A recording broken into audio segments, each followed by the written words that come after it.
in power and authority who thought they were God. So now Abraham's using a strategy. Well,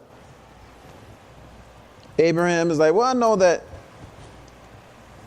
God gave us the origin of life and he calls us to die. There's a life and death cycle.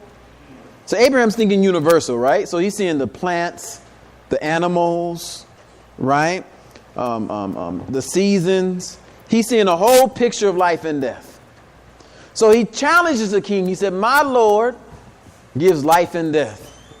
So the king in his small mind thinks Abraham is just talking about people, right? So I'm sure he could order somebody dead, right? Kill him. I give life and death. In other words, I decide who can live and who dies in my kingdom. So Abraham says, oh, okay, so I have to elevate the thinking. I have to take this small mind and expand it. Right? The sun gives life, doesn't it? The sun actually gives us life. If it wasn't for the sun, we would all die. And not just from the heat, but actually sun energy. Sun energy is what forms carbohydrates, right? So carbohydrates aren't the enemy, right? Refined processed carbohydrate maybe, but carbohydrates come from the sun, right? So the plant's way of incorporating energy, right? So Abraham says, okay, you give life and death. He said, my Lord causes the sun to rise in the east and set in the west. So he's elevating him now. He's taking him beyond the earth. Right? Sometimes we get you the God on your block. Some of us the God on in our name, or even in your house. Right? You think you're the God in your house, right? You're oppressing everybody in your house. Right? You're oppressing your wife, oppressing your kids. Right? So Abraham took him outside of his small perspective. And he didn't even take him to the universal order yet. He just took him to the solar system. Right? So Abraham could have said, well, God is the sun, the earth is rotating on its axis, right? And as it rotates, it keeps the balance, the centripetal, the centrifugal forces of the earth rotating on its balance keeps the balance of the planet and the poles. And he could have went into the whole science behind it. That king wouldn't have known what he was talking about. Strategy. He said, no, you cause it to rise in the east. Rise in the west and set in the east. Now, everybody who thought that man was God, it was done. It was done. But if you sit up and challenge the king and tell him he's not God, aren't you willing to sacrifice your life again? Sacrifice. So in the history of man, he's worshipped idols. Abraham represents this movement toward Tawheed, this movement away from idolatry, this movement to come to know God through your rational observation of the creation. So he shows man the flaw in the logic of worshiping idols that he makes with his own hand. Then he shows man the flaw in the logic of worshiping himself. Then what comes next, right? Then we see him more evolved. It says he looked at the star. Oh, and haven't men worshiped stars? Then the Prophet sallallahu alaihi wasallam tell us, and see when you say these things, people say, "Are you just trying to ruin all the fun?" No, I'm just I'm giving you what religion says, right? Then the Prophet sallallahu alaihi wasallam say, that Allah told him, one of my servants became a believer today and one of my servants became a disbeliever today. The one who became a believer said that this happened because of the will of God, that so-and-so event happened because of the will of God. He said the one that became a disbeliever said this happened because of the stars. Right? So he was talking about whatever 6th century form of astrology was. Right? I mean, God tells us the stars are useful. They guide our ships. Right? And he tells you he put these big constellations up in the sky. Right? Now that was to drive you to want to know what they are, not to worship them. That was to drive you to say, look at that Big Dipper. What is that? Well, look at that. What is that? What are all these designs? That was designed to stimulate your intellect to go out in the creation to want to know what was beyond your current perception. Not that you would attribute your life and your daily events to some alignments of planets. وَالسَّمَاءِ ذَاتِ الْبُرُوجِ. Right? So yeah, he points to the signs he put up there. Right? Just like the eclipse, right? What are we doing when the eclipse comes? What do? We pray, right? We make salah, right? We pray. It's a beautiful sunnah prayer because now we understand. Well, it's just the moon moving in front of the sun, right? And we're still awed by it, right? Now I know some of you ascribe to the whole logic that man never landed on the moon. If we could crash a rover on Mars, we could land on the moon, right? So I'm not going down that conspiracy theory argument that some people get in. Man never landed on the moon. Okay, mashallah, if you don't believe man landed on the moon, mashallah, I do. I believe that he landed on the moon, right?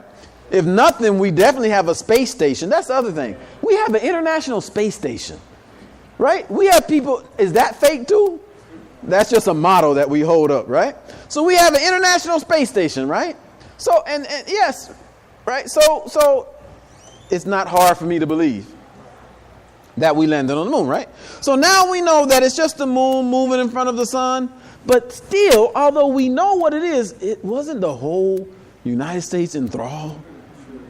People were taking extended lunch breaks just to see it, right?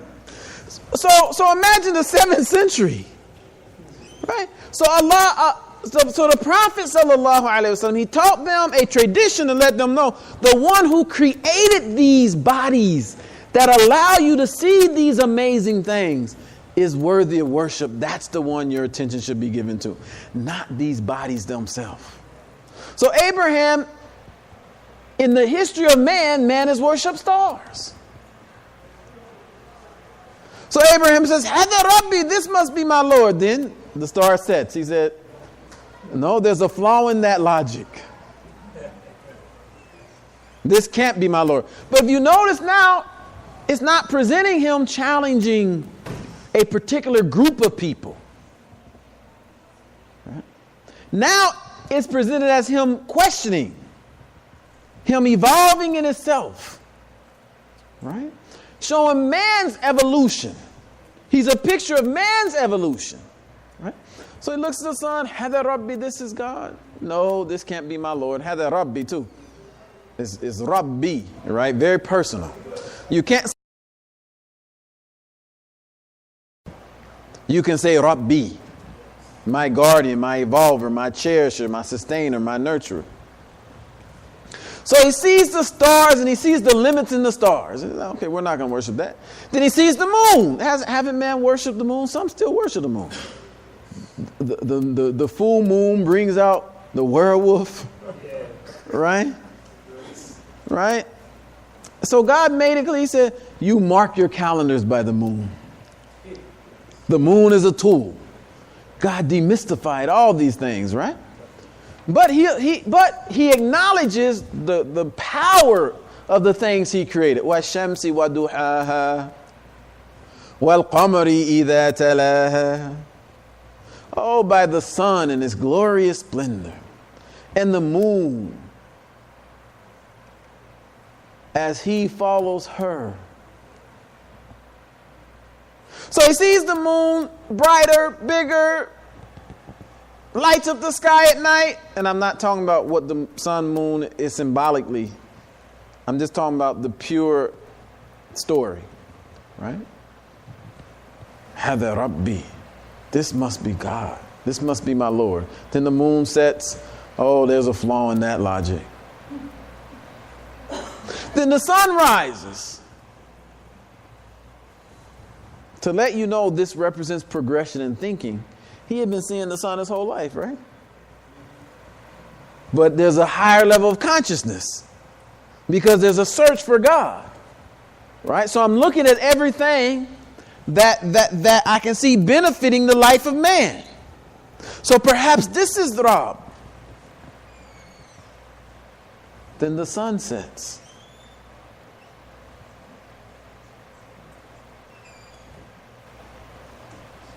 This cannot be God. Then he says, surely I submit myself. Aslamtu lillahi rabbil alameen. Certainly I submit myself to God, the one who evolved everything in the world. And he says, certainly the one that fatarani, the one that originated me, will guide me. The reason he was so sure, or that man in his history, you see Muhammad the Prophet sallallahu alaihi wasallam looking for God, Abraham looking for God, the one who put this nature in me, the search for him, surely will answer the nature he put in me, the search for him, by guiding me to the proper way to serve and worship him. Allahu Akbar. Then even once he finds God, he still has to make sacrifice after sacrifice after sacrifice. And your body language is telling me it's time to conclude. So alhamdulillahi rabbil alameen. I will not see. There's two things to hear what I got to say. Wake up! Or I can submit to the fact that our bodies have rights over us. So alhamdulillahi rabbil alameen. May Allah bless you all with a wonderful Eid. Eid Saeed Mubarak. And although it's not a celebratory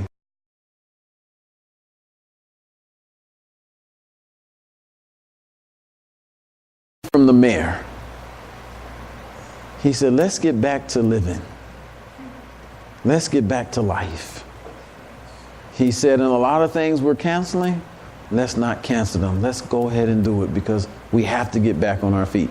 So although it wouldn't look appropriate for us to have a bounce house and all that right now while our neighbors are suffering, it doesn't mean that you can't take this time and enjoy your family, enjoy your close friends, and enjoy, because there is, even with all the destruction, we still celebrate the praises of God.